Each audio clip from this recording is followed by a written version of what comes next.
Anomalous activity at Jedburgh Jail, ghosts and giants of the Derwent Walk, the Burning Man of Ebchester, and an interview with the Ghost Whisperer. Welcome to episode 15 of a Northern Counties paranormal podcast hosted by Within the Boggart Wood.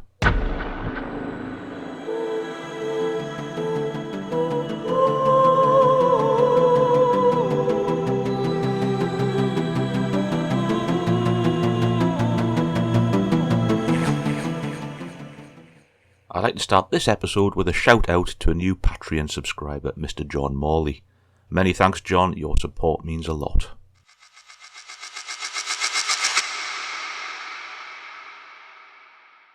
Now, it's been a couple of weeks since the last episode, and in that time I've been on an overnight paranormal investigation at Jedburgh Jail in the Scottish borders, and have also attended a Tell Me Your Story event at the Land of Oak and Iron in Tyne Wear. So this episode will be a little longer than previous as I'll be combining elements from both. So getting straight into the episode, last time I looked at the history and ghost lore surrounding Jedburgh Castle Jail and Museum, allegedly one of the Scottish borders' most haunted sites. I've been on a number of investigations at the jail over the last decade as a guest of Dead Zone Paranormal Adventures, and while it's never been an in-your-face location when it comes to spooky happenings, there have been a number of instances where I've been left with a question or two. Interestingly, the investigation on the 19th of August this year wasn't actually one of those instances, but this in itself made previous oddities all the more interesting. Speaking purely from my own experience, I've not seen any evidence of the so-called poltergeist activity in the place. I've wandered the cells and the grounds by myself and have encountered no apparitions or entities. When it comes to visual anomalies, the cell blocks contain a lot of dust and airborne debris, and on the 19th of August we found in the male cell block that an upper floor window was open, allowing a through draft which caused a spectacular display of shooting dust orbs on the camera. On a side note, I've produced a video to kickstart the Within the Boggart Wood YouTube channel, and this includes the perfect demonstration of the dusty phenomenon. I'll put a link in the episode description for anyone interested. Environmentally, there have been a couple of oddities. On 2 occasions, camcorder battery life has dropped significantly, but that can be put down to the extreme cold we were operating at the time, as it was winter in the dead of night. On another occasion though, I was wandering at the mail block by myself, armed with a torch and camera to check on the trigger objects that had been set.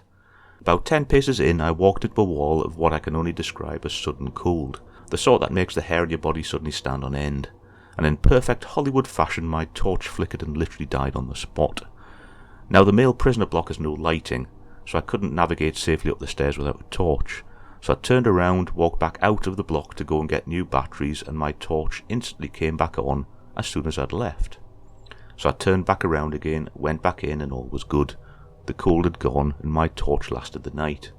On another occasion, data loggers had been set up around a trigger object at the upper floor debtors block. The loggers note temperature and humidity every 10 seconds and then plot it out as a graph at the end of the experiment, also incidentally logging the dew point in an area.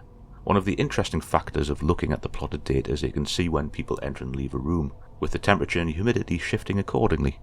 So looking at the data, I found there appeared to be someone in the cell for around 45 minutes when the team members themselves were recorded as being elsewhere.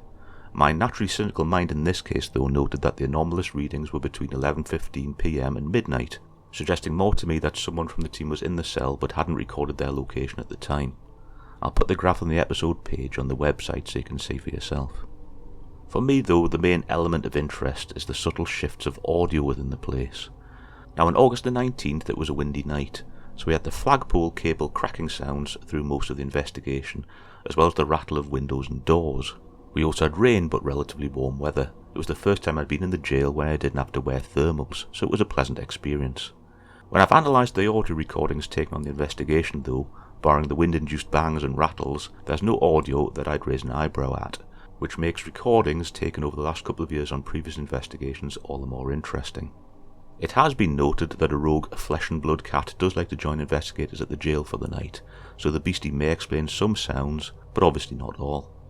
Most of the recordings have been made with a dictaphone left recording in the day room of the ground floor of the mail block, and most are very subtle. Most are taps, bangs, and the sound of what appears to be furniture being moved. One recording though, taken on the 10th of April 2022 at 1:37 AM, sounds initially like a whistle. When you put your headphones on and crank up the volume, it actually sounds like a cell door swinging shut, though none were found to have moved.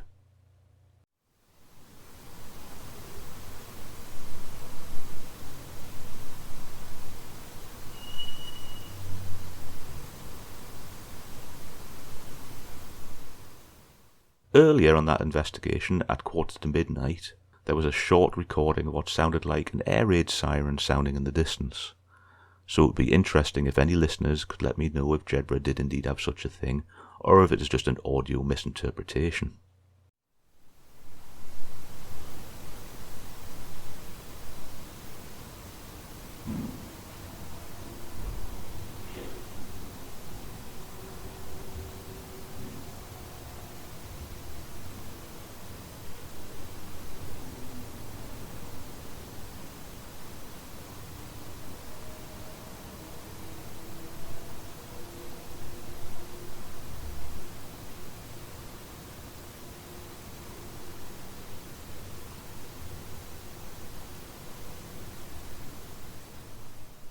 In one instance, however, we've had what can only be classed as a verbalisation.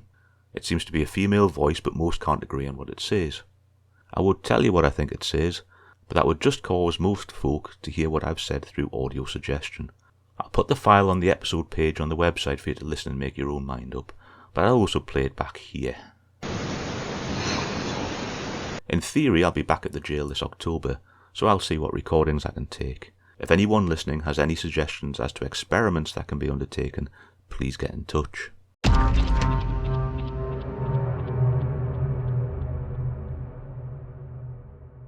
Welcome back to episode 15 of the Northern Counties Paranormal Podcast.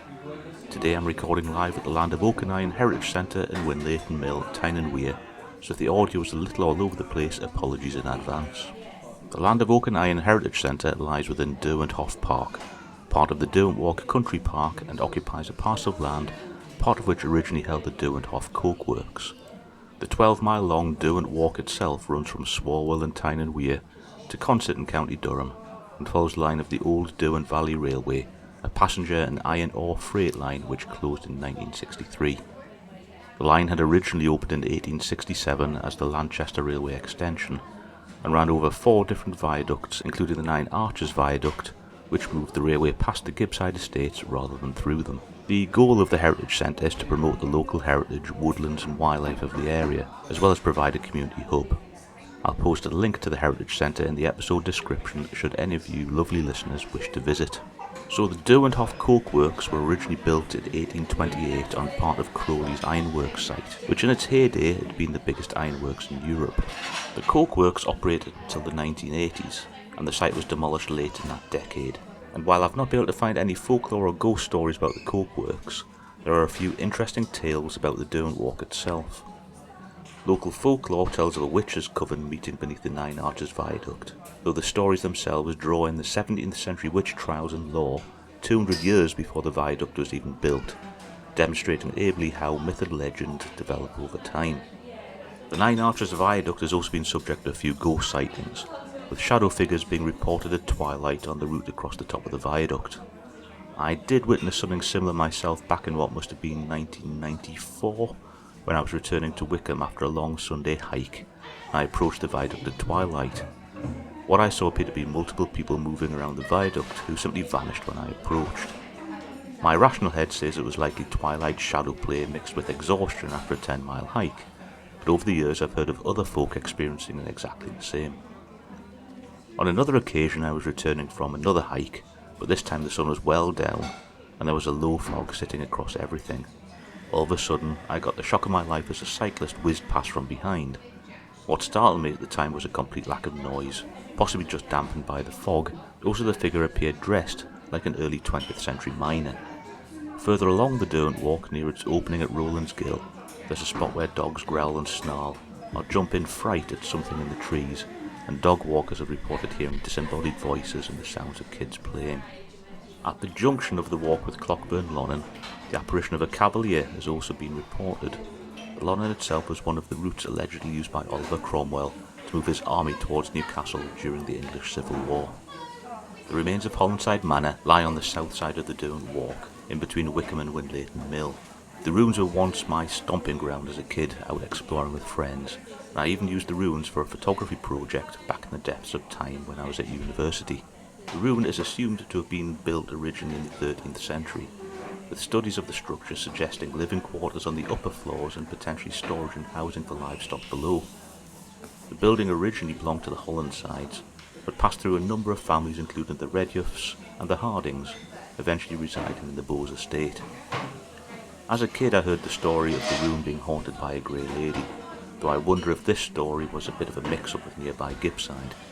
Looking at historical records and local folklore, there's no mention of ghosts in the ruin, though the group Paranormal Newcastle did do a live paranormal investigation of the site a couple of years ago, though I think they hit the problem of differentiating environmental factors from recordable anomalies. Instead, the folklore states that the manor was once home to giants, with echoes of the story of Cor, Ben and Con told back in episode 9. The giant's castle, as it's known locally, was said to have been built by a giant, using stone from the giant's quarry located nearby in Gippside Wood.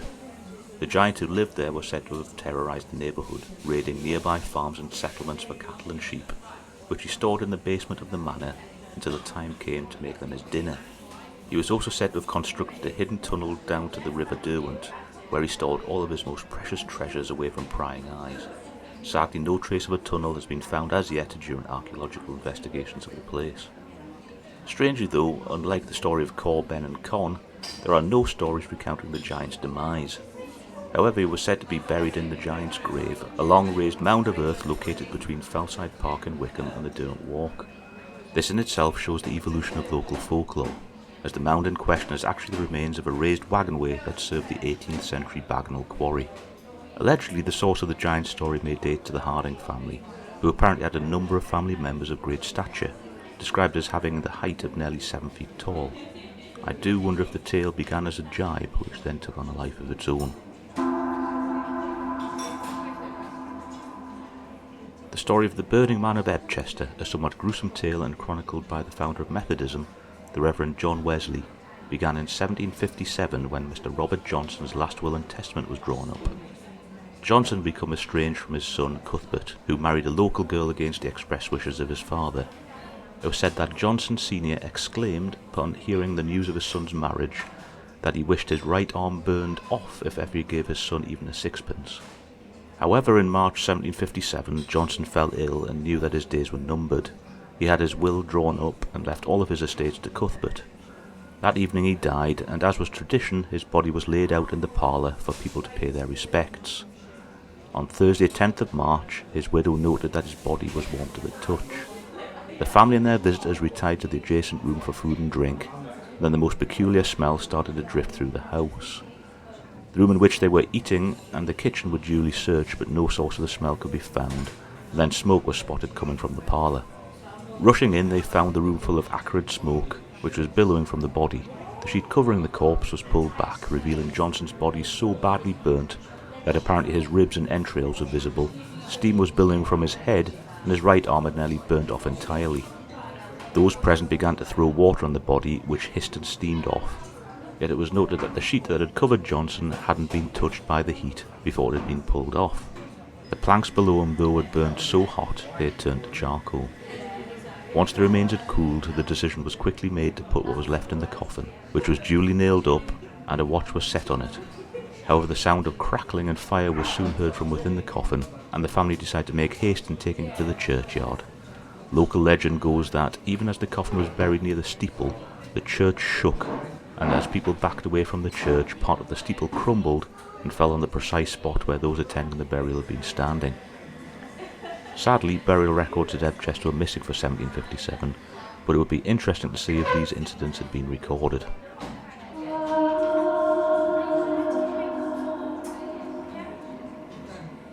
Good day, I'm Andrew Ross.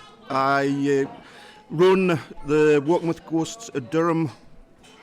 I am the Ghost Whisperer.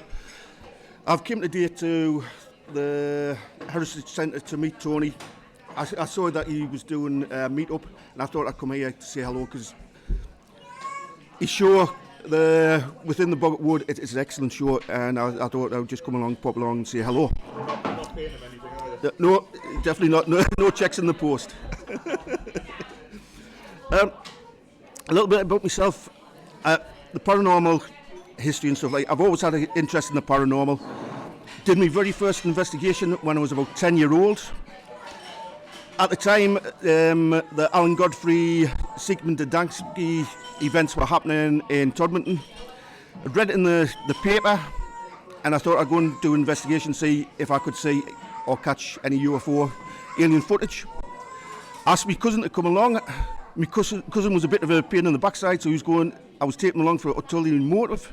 He was going to be bait. I was going to send him out, hoping the aliens would come take him away, and I'll get video footage, camera footage, film of these aliens to prove that the aliens existed.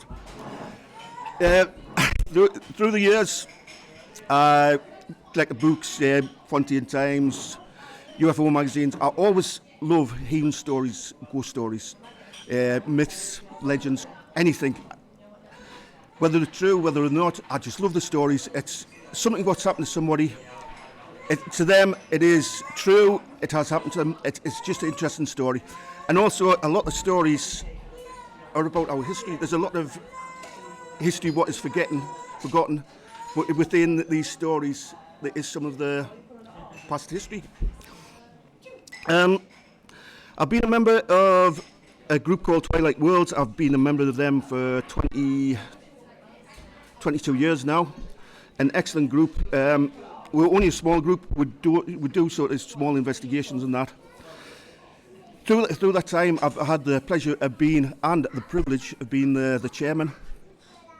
And with them, I've built up my courage to come out and start doing ghost walks, which I do around Durham City. I'm always telling people ghost stories, and I used to I still do, take the group around different areas, tell them stories about around the area, what we're looking at, and eventually I thought I would like to share it with other people, so I set up Walking with the Ghosts of Durham.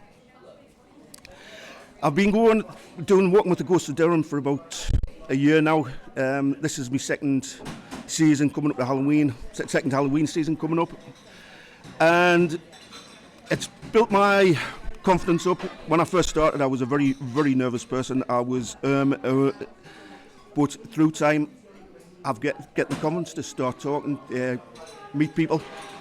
Before I started this, to meet a crowd of people, that was no way. I would just back away from it. But now, I don't mind it. I love sharing the stories. I find it hard enough with just a microphone to talk to. Yeah. Yep. The walks would take you around Durham. Durham is my, although it's not my hometown, it is a place I've grown up in. I spent many a year there. I love the place. When you're walking around, the views of the cathedral, the views of the castle, constant changing. It is a beautiful place. Along the riverside, it is gorgeous. The city itself, I have to say, at the moment, the city is sort of a bit run down. It's disheartening to see it, but there is still real nice places to have a look around. And as we're walking around, there is bits of history what you don't know, or bits of history what you should know, but people just don't think about it. Sights when you're walking around. On the walk, I've taken many people around who've walked the same places I've walked all the time, and I'm pointing things out, and they're flabbergasted because they've walked that route for years and never seen them. Also share ghost stories, strange tales, which is supposed to have happened around the area as we're walking around. I started Crook Hall. That is a little gemstone in the middle of the city. A lot of people don't know it's there. National Trust, yeah, it was taken over in 2021, the National Trust. Well worth going to have a look around. Three different types of build. It is a manor house, a manor hall, which is still classed as residential, and it's the only residential manor hall which is in County Durham, and I think the northeast of England as well, which is still residential. I start there because I love the place. There's a few ghost stories about the place, a few funny tales. The lady on the stairs. The lady on the stairs, yep. And the grey lady who chases the pitmen, who scare the pitmen, and they have to have the Mars to look after them. Yeah. I seem to remember there's like a cubby hole in it that's supposed to be, what was it, a soldier that's supposed to be there? There's supposed to be a soldier or a knight. He was supposed to be blocked in the cubby hole, and his body was supposed to be being found 200 years later when they took it to him. But people, when they walk into the hall, they sometimes see a figure standing, and they think there's a reenactment on when the staff are dressed up. But he's crouching over as though he's in pain, and they walk over to him, and he just disappears. So, yeah. Then, like I say, from there we walk around the riverside, and it gives you real good views of the city and that. As we walk around, I do share the stories. One story, St Cuthbert's Mist, or St Cuthbert's Miracle, back in 1942, when the Luftwaffe were bombing Britain. They went for a lot of the cathedrals, and they came to bomb Durham Cathedral. As the area siren sounded, a mist raises covered the cathedral, the castle, the viaduct, covers a 2-mile radius of Durham.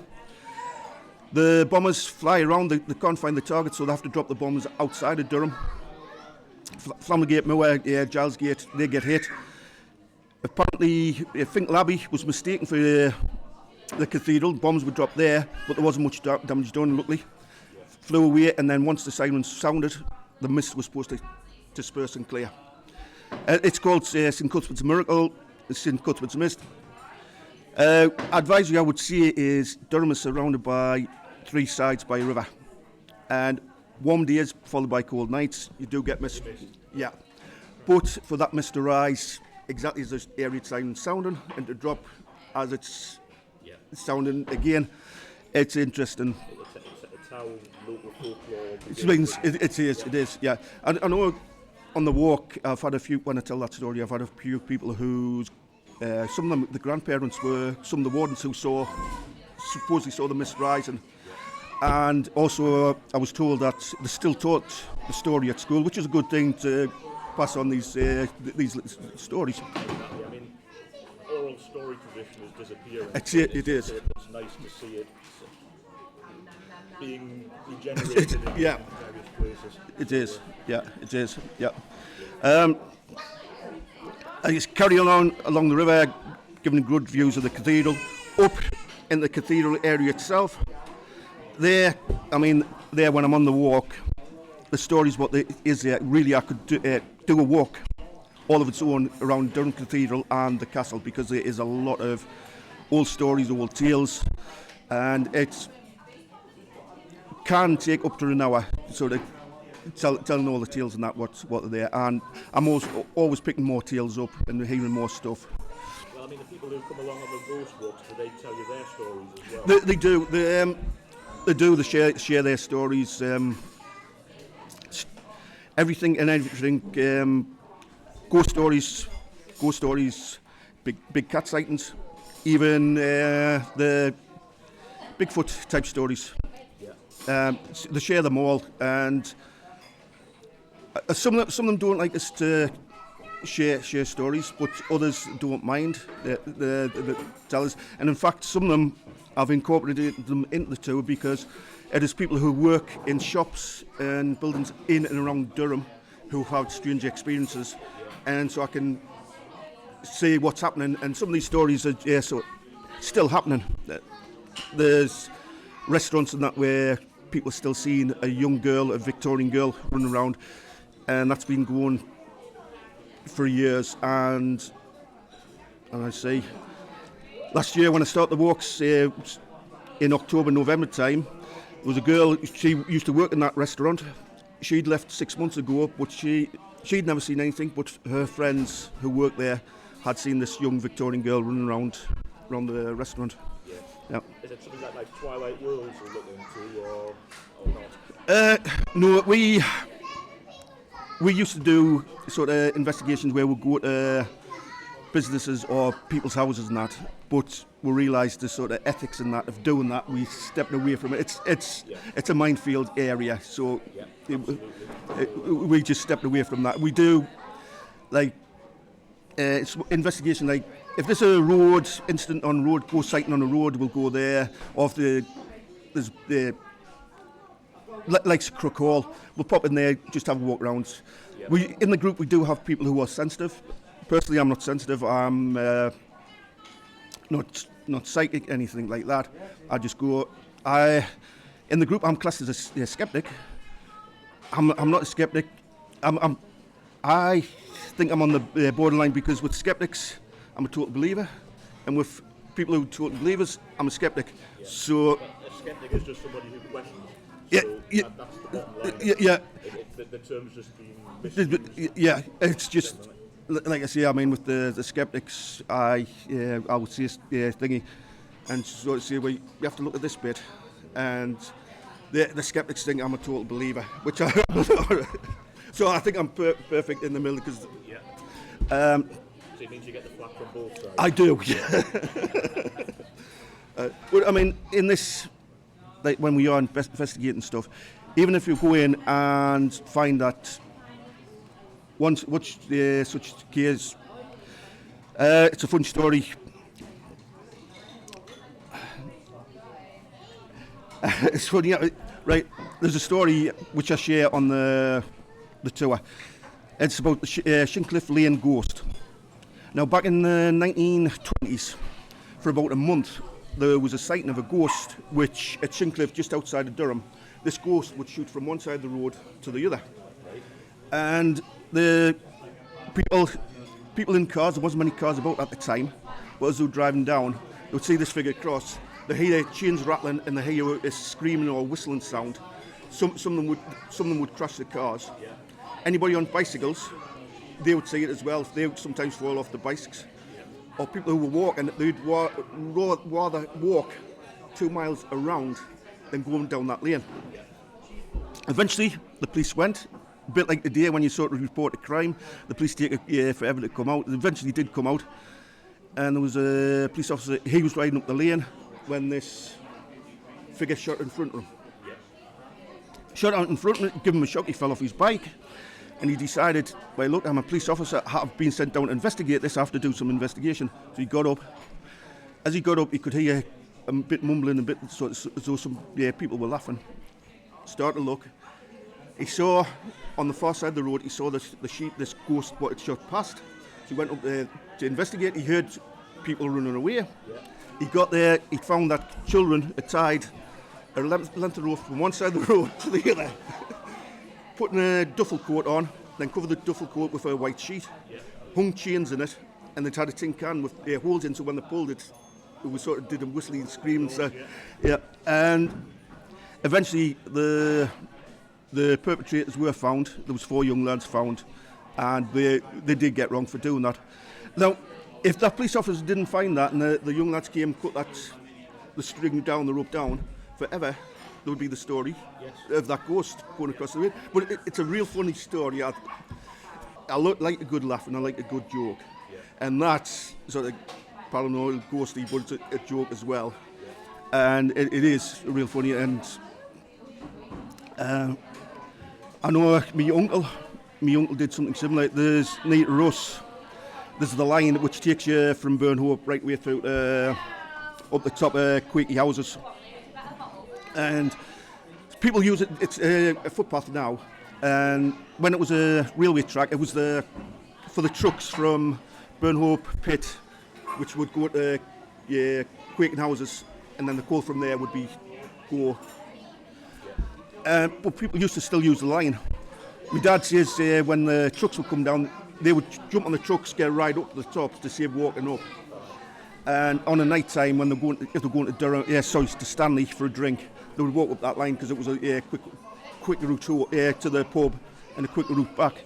But my uncle, him and his friend would come back one night, and there's a story of a grey lady what's supposed to haunt that track. They're walking down, they could see a grey figure or white figure further down the road. Yeah. So walking on, that's the grey lady, that's coming for us. And eventually got further and further. Eventually, me uncle's friend, he got that scared. He said, "Look, I'm going the other way." And my uncle says, "Well, look, if it's a ghost, it's not going to do any harm to us." So he carried on walking. He says, eventually walking down, this figure comes closer and closer to him. Picks up a stick, he says, because he was starting to get a bit frightened. Got down to it. He realised all it was an old bedsheet what was stuck in the trees. But he said, with him being a bit worse for wear, and it looked like the figure was coming towards him as he's walking. So anyway, he thought he'd play a prank on his friend, so he took the sheet off, got a big stick, put the sheet on the stick, and went to the bottom of the track and waited for his friend coming along. And he had a fair wait because his friend had a long way around to get back, so he was waiting. Eventually saw him near the churchyard. He could see him because the way he was positioned was there's a dip, and he could see his friend coming along. So he waited and waited, and then as his friend got close enough, he stuck the sheet out and started going, ooh. His friend ran, and my uncle stood there laughing and that. Started calling, Tommy, come on, man. His friend was just off and away. Anyway, eventually, my uncle was waiting, so he decided to go home. Went home, and the next day he went down to see his friend. His mum says he hasn't turned in all night. He hasn't been in all night. So my uncle didn't see anything, and he's thinking, crikey, I hope he hasn't done anything silly with. So he says he went to have a look for him. It went, and there used to be a pub further up the road in Burnham called the Board Inn. He went to there, and in the porch, his friend was sleeping in the porch. Right. And he walked and said, what are you doing? He says, I was coming down. He says, that grey lady came at us, and he says, my uncle didn't dare tell him.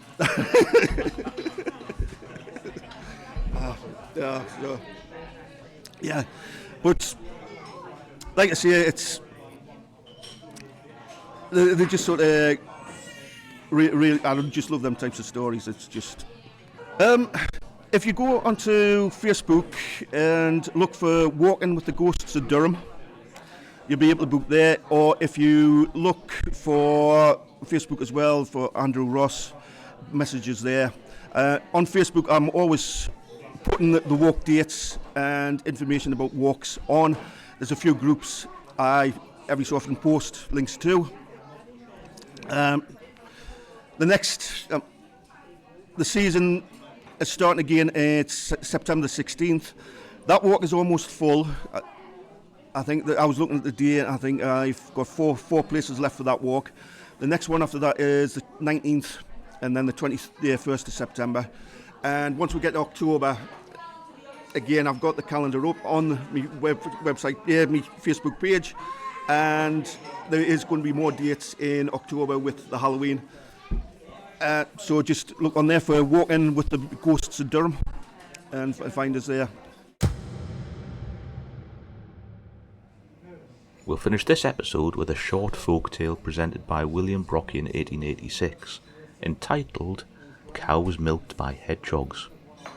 Brockett says, ignorant persons who attend to the keeping of cattle still believe in that very ancient prejudice of the hedgehogs drawing milk from the udders of resting cows during the night, thus disappointing the milkmaid of the expected repletion of her morning pail.